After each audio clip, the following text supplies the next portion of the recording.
Well, the current travel trends, if I look at how Indians traveled a decade back, was very staple. Indians went to London, Paris and Switzerland.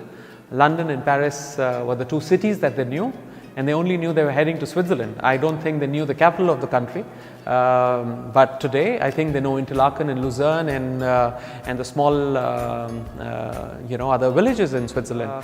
We earlier tried to cover about 8 or 9, 10 countries in Europe, for example, within a span of 2 weeks. Today we understand, and sometimes very often you have Indians covering only 2 countries on a visit for 2 weeks. We also earlier thought that people only travel once every 3 or 4 years, especially when they went long haul. Today they go 2 or 3 times a year. There was a time a decade back, Indians only primarily spent a lot on shopping, but today they spend on luxury hotels, they spend on luxury experiences, they spend a lot on food and gourmet cuisine, they spend a lot of money on sightseeing.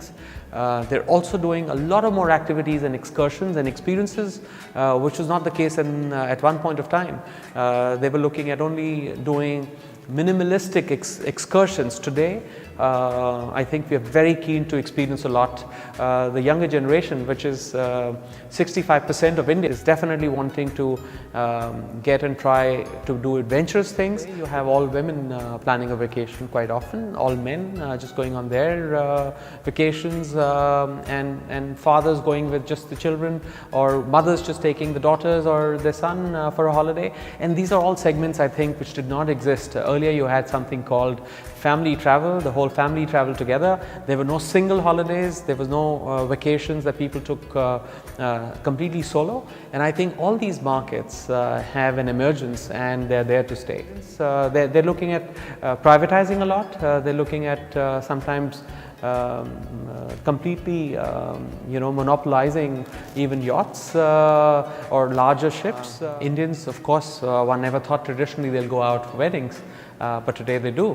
And of course the trend started with the neighboring countries in Asia, and today we see a lot of Indians going to Europe or other parts of the world. There's more reasons people are finding to travel. They're going for family reunions, and that's another segment that I think is about 20 to 30, 40 people sometimes. Very many of them making plans and finding some unique places.